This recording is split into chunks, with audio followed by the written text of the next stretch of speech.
Ce chapitre 2 sur les éléments de base qui composent les circuits et les lois fondamentales dans les circuits est très important parce qu'on va utiliser ces notions-là durant tout le cours.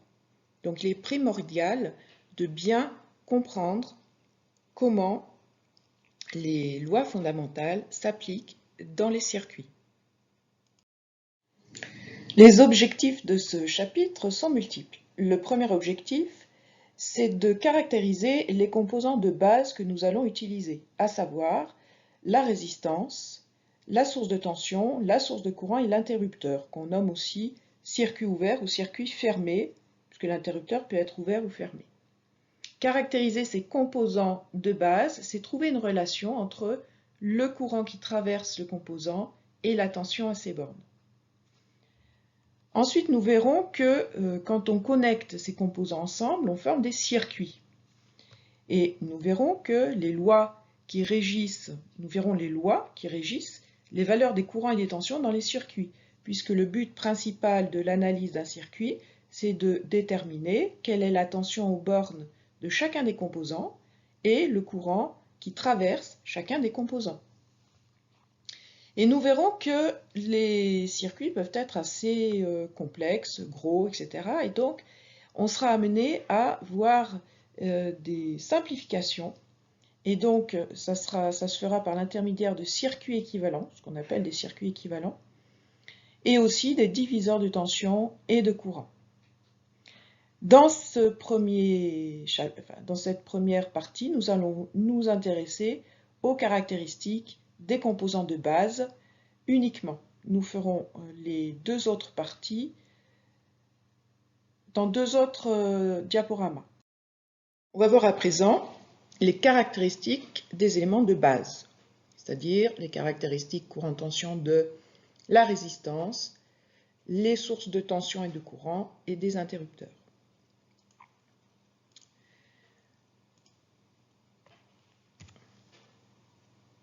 Chaque composant, résistance, source, interrupteur, etc., est défini par une caractéristique, c'est-à-dire une relation entre la tension à ses bornes et le courant le traversant.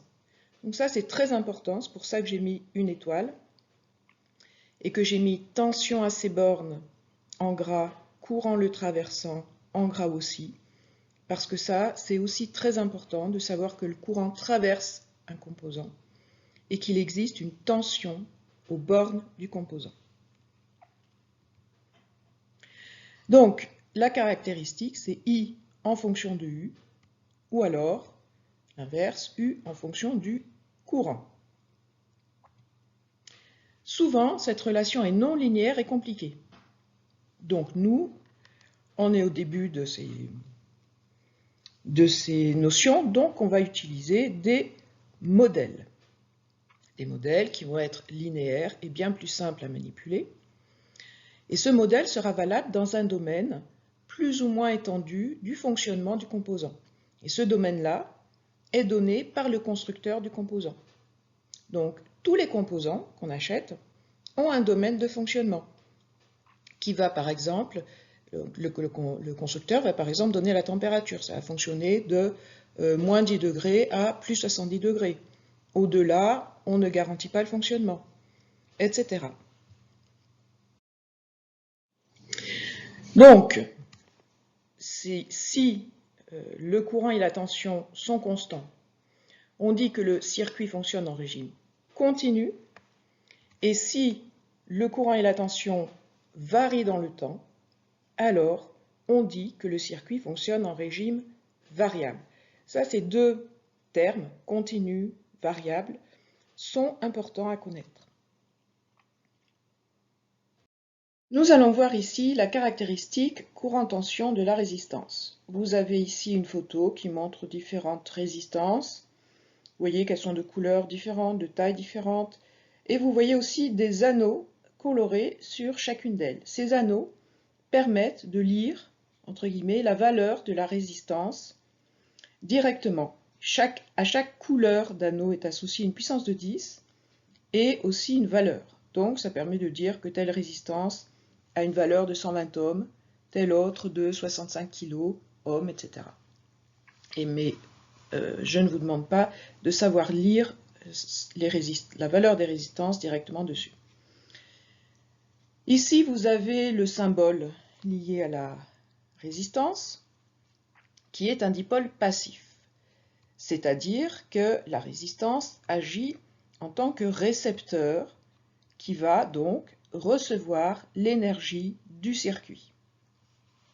C'est-à-dire que la résistance absorbe l'énergie et elle restitue cette énergie sous forme de chaleur. Donc tout à fait comme les radiateurs électriques très simples qui ont une résistance à l'intérieur, cette résistance chauffe, il fait de la chaleur. C'est ce qu'on appelle les grille-pains aussi, c'est pareil. Cette résistance est parcourue par un courant I qui traverse la résistance.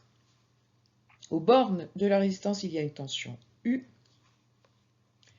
Et, chose importante, l'unité de la résistance, c'est l'ohm, avec ce symbole-là.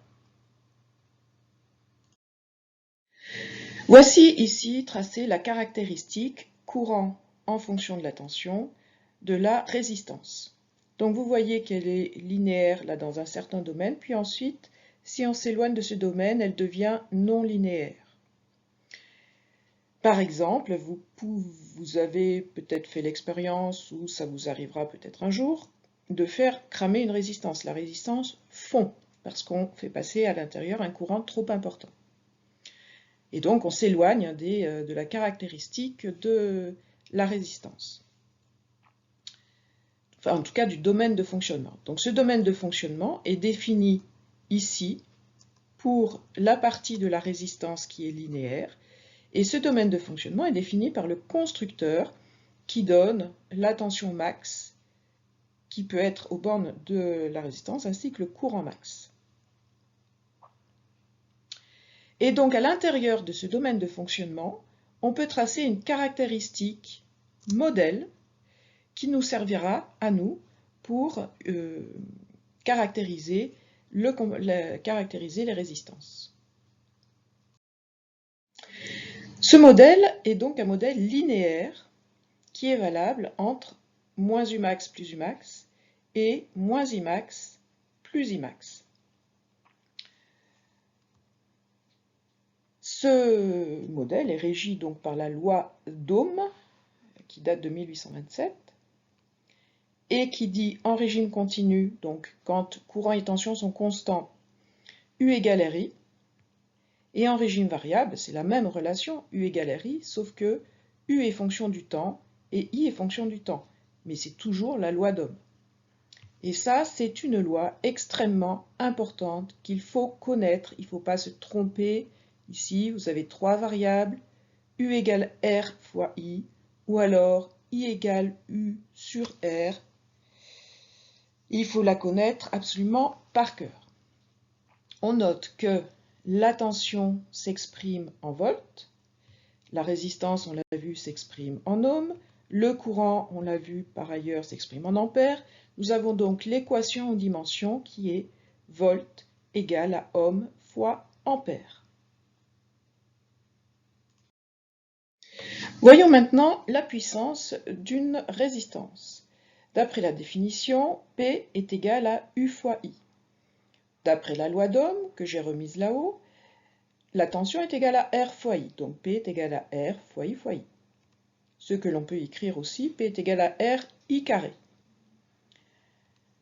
On en déduit que la puissance est toujours positive, elle peut être nulle aussi, si le courant est nul, par exemple.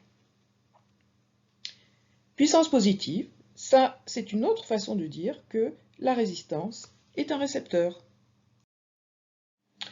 La caractéristique de la résistance, tout du moins son modèle, est linéaire et bilatérale.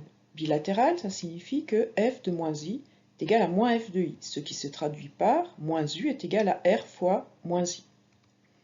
Ce qui signifie que une inversion du sens du courant provoque une inversion du sens de la tension, comme on le voit ici, aux bornes de la résistance. En conséquence, on peut connecter une résistance sans se soucier des bornes. Que le courant aille dans un sens ou dans l'autre, ça n'a aucune importance. Voyons à présent un exemple concret sur une fiche technique d'une résistance. Donc je rappelle ici la caractéristique courant-tension de la résistance avec son modèle qui est valable entre une tension max et un courant max. Donc voici une résistance et sa fiche technique nous donne la valeur de cette résistance et la puissance max.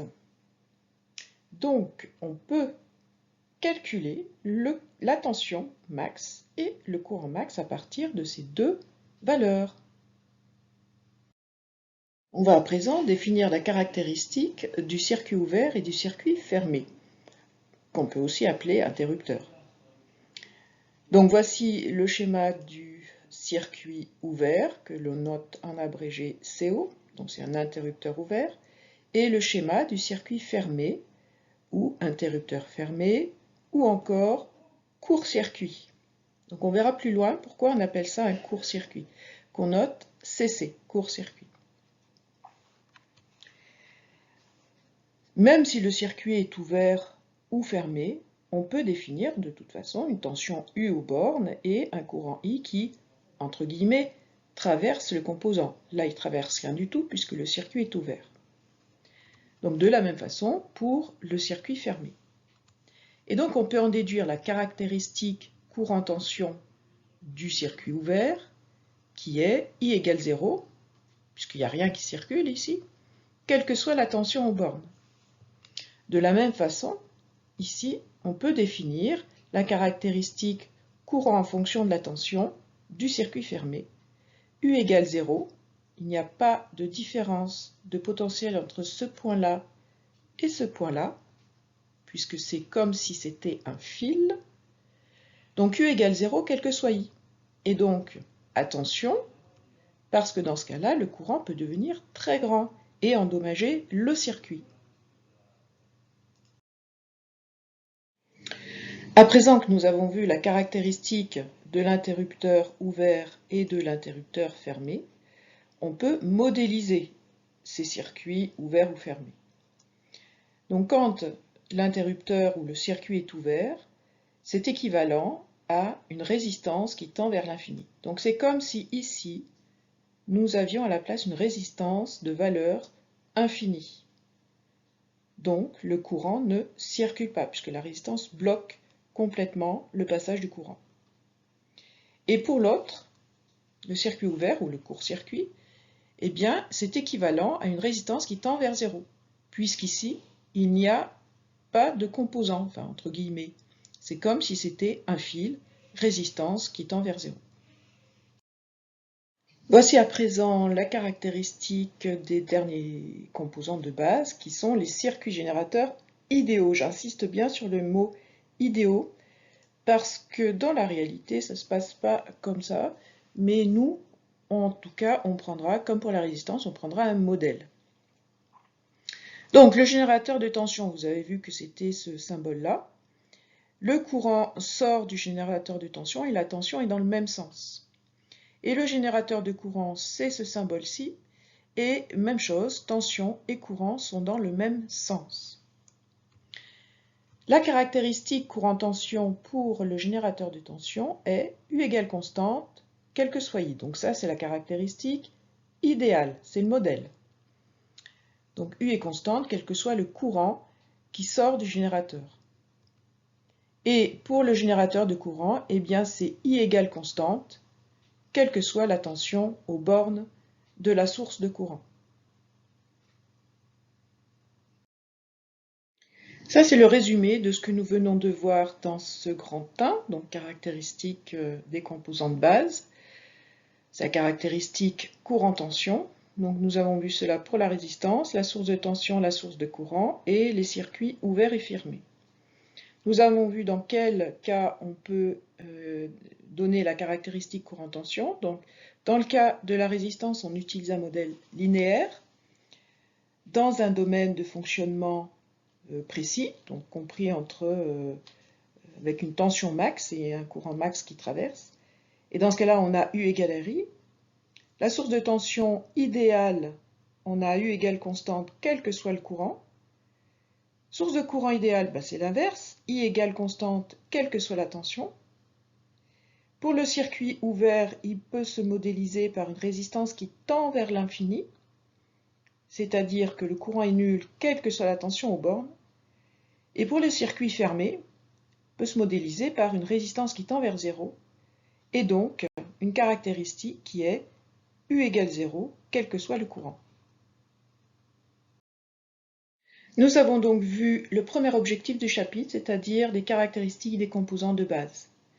Il nous reste à voir les lois qui permettent de calculer les tensions aux bornes des composants dans les circuits et les courants qui traversent les composants. Et ensuite, les simplifications possibles pour calculer ces valeurs de courant et de tension.